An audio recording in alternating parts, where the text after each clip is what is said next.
Okay. Welcome to the Captain's Corner, best time of the week. This is your place to get informed about how we help to create healthy and safe communities. And if this is your first time around, then please share your comments in the comment section below, and we will get back to you. Today, we have our captain, Kath Hoffman. Ahoy. Ahoy, and first mate marketing, Kirsten.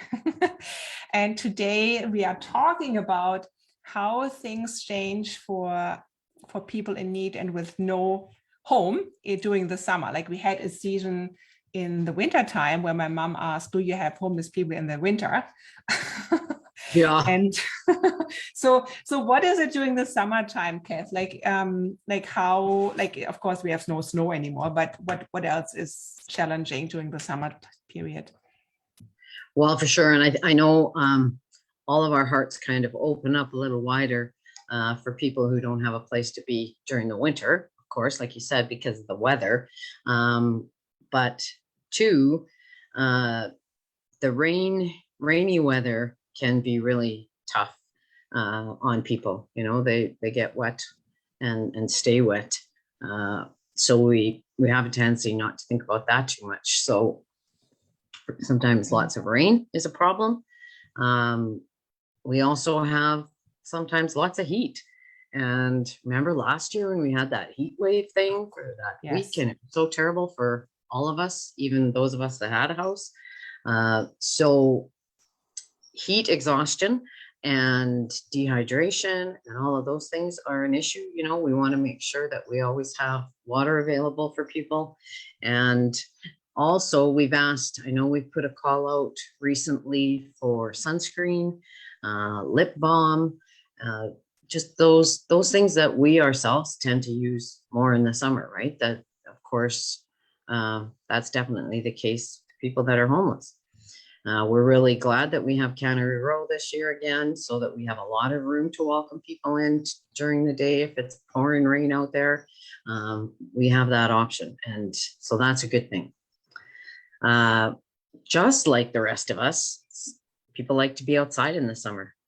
And if it's a nice day, they want to be sitting outside the shelter rather than inside. And so we like to be able to accommodate that, and at the same time keeping things at a minimum. How come I can never say that word? Minimum. And so that's some of the things that the summer brings out in people. They also sometimes people can have a tendency not to come into the shelter and camp more because the weather's, you know, conducive to that, and they still like to have some privacy. So camping may increase, and that's why we're glad we've got our outreach team that are out there checking on people. The camps, they work closely with the city and the bylaw guys. They identify camps, they go in and check to make sure people are all right. Do they need anything? And that's a great program. And they're very busy doing that year round. But I anticipate there'd be more camps in the summer, just like us. We like to go camping. We want to get out for a while. Yeah, exactly. And so do they. So yeah, those are a few of the things that happen through the summer. I remember years ago when I had gone to one of the schools that asked us to come and talk to the kids at the school about homelessness. And I had one of the fellas that I've known for a long time was homeless. He came with me. And one of the little kids, we asked if they had questions after. And the first question, I just loved the first question because it was from a little girl in grade 1. And she wanted to know, this man that was with me that had come, this homeless guy, he was probably about 55 at the time. And she asked him where his mom was, because she figured if he had a mom, there's no way he could be homeless. And it was so cute. She just said, "Where's your mom?" She couldn't believe it, right? And then the second question a little guy asked was whether or not people experiencing homelessness get summer holidays. And that was a really interesting, like kids are so cool. They just think of those things that are obvious, they're Yeah. just obvious. They're not riddled with all that shame and stigma and everything else. They're just So like, hey, you should get a summer holiday from that. what was the answer, Kath? Do you remember? Well, we were laughing pretty good. I remember that. We were laughing and saying, well, yeah, it was a really good question. And yeah, that's what's great about kids. They can ask those questions. So in the shelter and their detox, certainly the numbers stay about the same. Our numbers don't go down too much. I just wanted to ask you, do people most likely are more open to detox, or do you see a change in numbers? I was just wondering, is it easier maybe, when the weather is nice outside and you feel motivated to change something in your life? Do you feel that, or not you personally? I don't think we've noticed a trend as far as seasons go in detox. That decision and that forward moving just comes whenever everybody's just decided it's worse to stay in this place than to go over here to this other place. This is worse, right? And so, yeah, we haven't noticed a seasonal uptake with detox or shelter. They're basically constant. Yeah. Certainly in our Indigenous program, in Many Healing Blankets, summertime is a happening time. There are lots of things going on, lots of events, lots of powwows, lots of get-togethers, lots of ceremonies. It's a really active, busy time for our Indigenous program, Many Healing Blankets. So we as a leadership team know that if we see Lynn in the next few months, it's by fluke, because he's just busy. He's busy out there. And so is his team. Lots of great things happening. And of course, this month is Indigenous month. We had a great turnout at the Spring Feast that we had last month. And I know there are a lot of activities. I think Native Friendship is doing a powwow this year. So there's lots of things going on in that program. And it's really cool. So that's definitely a different switch in the season, if you will, the numbers going up and more people being involved, stuff. So yeah. So that's I was just talking to Hans, who works together with Lynn, and so the Variety Circle is, I think what I heard is will now be in person as well. Yes. And and there's also another one with the Native Friendship Society. Red Deer Native Friendship Center. Yeah, which is also we will be bringing out a new program folder the next couple of days. So it's just in the print.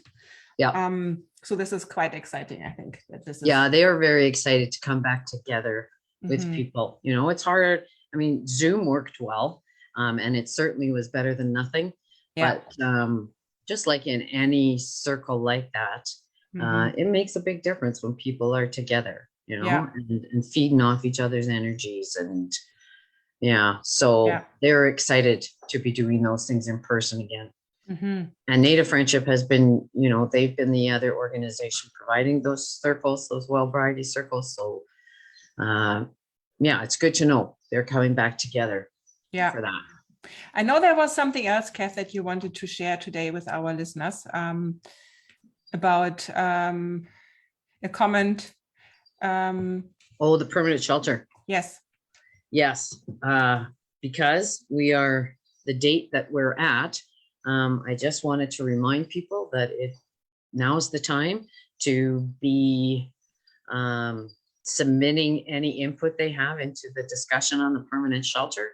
And I know we mentioned that last week, but I think because everything has to be completed by next week, this is the time. This is the time. And just a reminder for people, The city is hosting 6 in-person opportunities for the community to share their input. Those sessions are split between 2 days, June 8th and 9th. So that's this week already. And 3 of the sessions will be with targeted community stakeholders through invitation. And the remaining 3 will be open to public registration on June 9th. Yeah.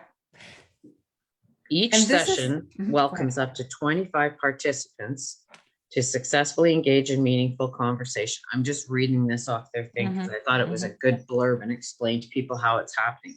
Yeah. And there are still spaces to register in 5 of the 6 sessions.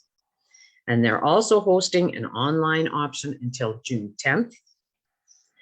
And they acknowledge that citizens may have input to provide on areas outside of the site criteria. But we encourage those with additional input to email shelter@reddeer.ca. And they will include those emails in the report to council on June 10th as an attachment. So I think they're trying every which way to accommodate as many people as they can in this short time frame, and certainly offering a lot of options. Yeah, so it's good that they're still putting those messages out. It's on Facebook. Every time I look at my Facebook, I see that reminder from the city, so it's good. Hopefully people can take advantage of it and let us know what they think.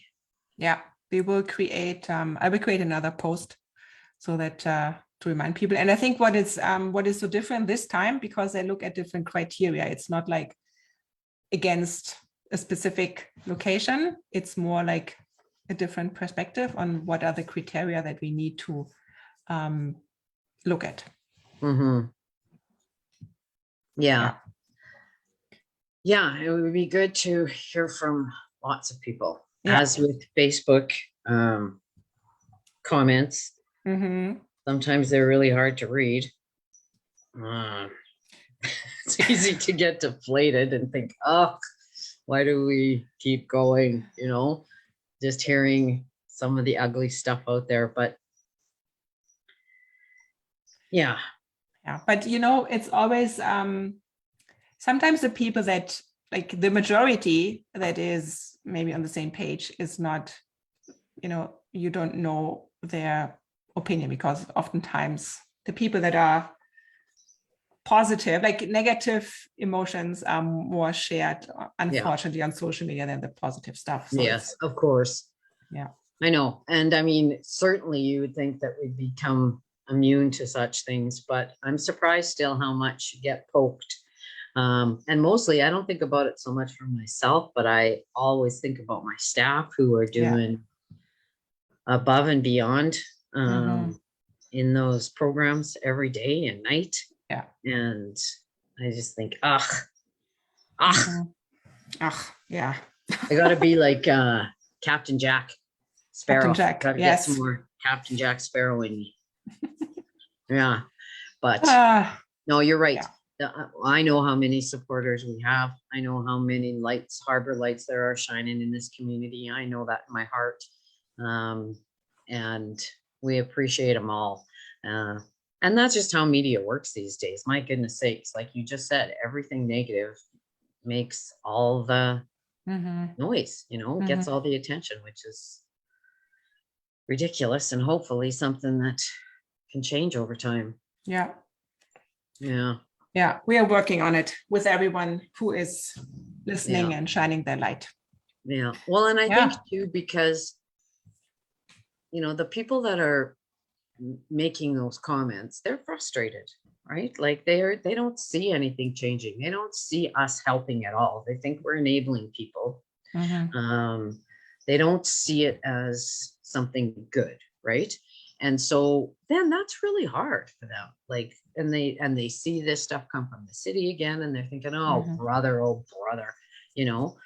And I got to leave space in my heart for those people too, because they are really, really frustrated. And they want us to be at 0. Yes. We want 0. We want 0 zero. There's no bit by bit getting better or getting more resources in place or anything like that, you know, and zero is unattainable. It's unrealistic. But that doesn't mean we stop trying to move forward in bits and pieces. And I, you know, as I said last week, like, kudos to the city of Red Deer and mayor and council and Safe Harbor for keep hanging in there and keep trying despite it all. Because it's not going away. And the new permanent shelter is not going to make it all go away. But we're going to be able to help much better. And that's what I just have to keep believing in. We're going to get there. And it's coming. I mean, it's already June 6th, like, clock's ticking. Yeah. Which is good. Yes. Yeah. So, yeah, is there anything else, Kath, that you would like to share today? Well, once again, another shout out to the Downtown Business Association and their cleanup crew. I love them, especially because they're around the harbor. But I noticed last week I was downtown and around Turning Point and the Dream Center because we went for a visit. And I saw that cleanup crew there as well. And I know they go all over, right? I just hadn't seen it myself before. And I just thought, right on, you guys. Like, I just wanted to go hug that cleanup guy, although, you know, I just thought, thank you. You know, and I think, you know, maybe we can't get every mess cleaned up in the first 5 minutes that it falls to the ground, but we're doing the best we can all the time. And with help like that and partners like that in the community that are trying to make a difference, like, give a shout out, you know, everybody give a shout out to the DBA for that, because it's makes a big difference. If we didn't have it, holy doodle. Yeah. You know, it's like when I don't clean the house over the weekend, like, everyone will notice. Like, you always notice when something is not okay, but if something is okay, well, like, people don't say anything. So same with that.